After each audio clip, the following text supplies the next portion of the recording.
Hello friends, welcome to Shammu's kitchen. ఇవాళ special fish curry అండి. Simple and ఈజీగా చేసుకోవచ్చు. చాలా తక్కువ ఇంగ్రీడియంట్స్తో, ఎక్కువ స్పైసెస్తో పని లేకుండా చాలా టేస్టీగా ప్రిపేర్ చేసుకోవచ్చు. ఈవెన్ బ్యాచిలర్స్ అయినా సరే చాలా ఈజీగా ప్రిపేర్ చేసుకుంటారు. ఇది చాలా తక్కువ టైంలో కూడా ప్రిపేర్ అయిపోతుందండి. ఫిష్ మాకు హెల్త్కి కూడా చాలా మంచిదండి. ఇందులో ఒమేగా 3 ఫ్యాటీ యాసిడ్స్ కూడా చాలా ఎక్కువగా ఉంటాయి. ప్రోటీన్ కూడా చాలా ఎక్కువగా ఉంటుంది. మా హెల్త్కి కూడా చాలా మంచిది. ఇది ప్రిపేర్ చేసుకోవడానికి నేనైతే ఇక్కడ 1 కేజీ వరకు ఫిష్ పీసెస్ని తీసుకున్నాను. శుభ్రంగా వాష్ చేసేసుకొని ఒక ప్యాన్లో అడ్జస్ట్ చేసి పెట్టేసుకోవాలి. ఇది పక్కన పెట్టేసుకున్న తర్వాత ఇందులోకి ఒక మసాలాని ప్రిపేర్ చేసుకుందాము. మసాలా ప్రిపేర్ చేసుకోవడానికి ప్యాన్ని స్టవ్ మీద పెట్టేసుకొని ఫ్లేమ్ని లోలో పెట్టేసుకోవాలి. ఇప్పుడు ఇందులోకి 2 టీ స్పూన్స్ వరకు ధనియాలు, 1 టీ స్పూన్ జీలకర్ర, 1/2 టీ స్పూన్ మిరియాలు, ఒక 2 టేబుల్ స్పూన్స్ వరకు ఎండు కొబ్బరి వేసుకోవాలి.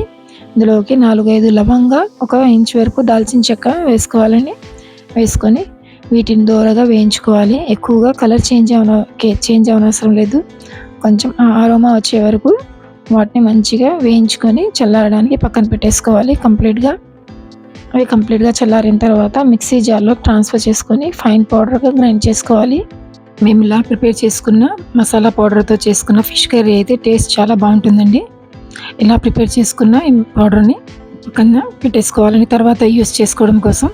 నెక్స్ట్ ఇప్పుడు మేము ఒక బౌల్ తీసుకొని బౌల్లోకి 2 మీడియం సైజ్ ఆనియన్స్ని ఫైన్గా చాప్ చేసి తీసుకోవాలి.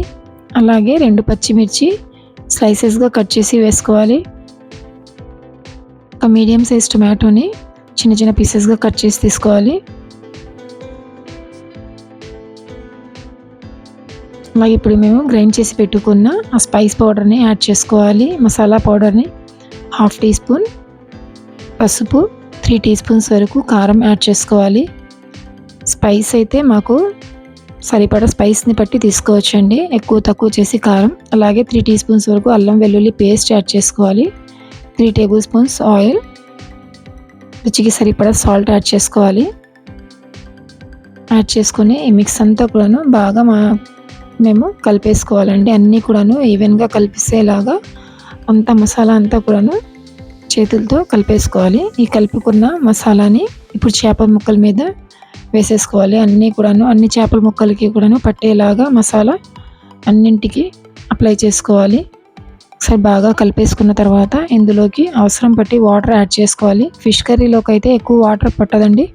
ఇందులో సరిపడా వాటర్ని యాడ్ చేసేసుకోవాలి. ఎక్కువ వాటర్ అయితే ఫిష్కి పట్టదండి, చాలా తక్కువ టైంలో కుక్ అయిపోతుంది చేపలు. ఇలా ఒకసారి మొత్తం కూడాను కలిపేసుకొని మిక్స్ చేసేసుకొని స్టవ్ మీద పెట్టేసి ఫ్లేమ్ని మీడియం ఫ్లేమ్లో పెట్టేసి కుక్ చేసుకోవాలి. కవర్ చేసేసి ఫిష్ కర్రీ ఉడికేటప్పుడు ఇందులో మేము గరిటె పెట్టి కలపకుండా క్లాత్తో పట్టుకొని ప్యాన్ని తిప్పుతూ కలుపుకోవాలండి. మధ్య మధ్యలో వీడియోలో చూపిస్తున్నట్టుగా తిప్పుతూ కలుపుకోవాలండి, లేకపోతే చేప ముక్కలు విరిగిపోతాయి. మంచిగా కలిపేసుకొని కవర్ చేసేసి కుక్ చేసుకుంటూ ఉండాలి. మధ్య మధ్యలో చెక్ చేసుకుంటూ ఉండాలండి, లేకపోతే అడుగు పట్టేస్తుంది. కొంచెం దగ్గర పడిన తర్వాత ఇందులోకి ఒకసారి సాల్ట్ని చెక్ చేసుకోవాలి. సరిపడా సాల్ట్ని చెక్ చేసేసుకొని సాల్ట్ని అడ్జస్ట్ చేసుకోవాలి. అలాగే కొంచెం కొత్తిమీర కూడా ఫ్రెష్గా కొత్తిమీరని కూడా చాప్ చేసుకొని యాడ్ చేసుకోవాలి.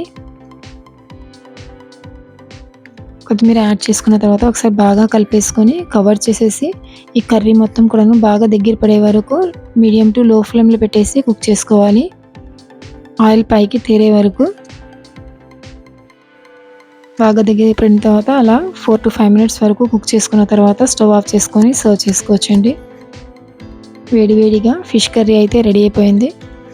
ఇది రైస్తో కానివ్వండి, రోటీస్తో అయినా సరే, లంచ్, డిన్నర్ ఏ టైంలో అయినా సరే సర్వ్ చేసుకుంటే అందరూ చాలా ఇష్టంగా తింటారండి. ఎవరైనా సరే, ఈవెన్ బ్యాచిలర్స్ అయినా సరే చాలా ఈజీగా ప్రిపేర్ చేసుకోవచ్చు. చాలా సింపుల్గా.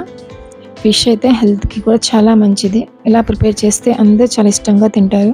మీ అందరు కనుక వీడియో నచ్చితే లైక్ చేయండి, షేర్ చేయండి, ఫ్యామిలీ అండ్ ఫ్రెండ్స్తో షేర్ చేసుకోండి. ట్రై చేసిన తర్వాత ఎలా వచ్చిందో కామెంట్ చేయండి. మరిన్ని సింపుల్ అండ్ ఈజీ రెసిపీస్ కోసం మా ఛానల్ని సబ్స్క్రైబ్ చేసుకోండి. Thank you.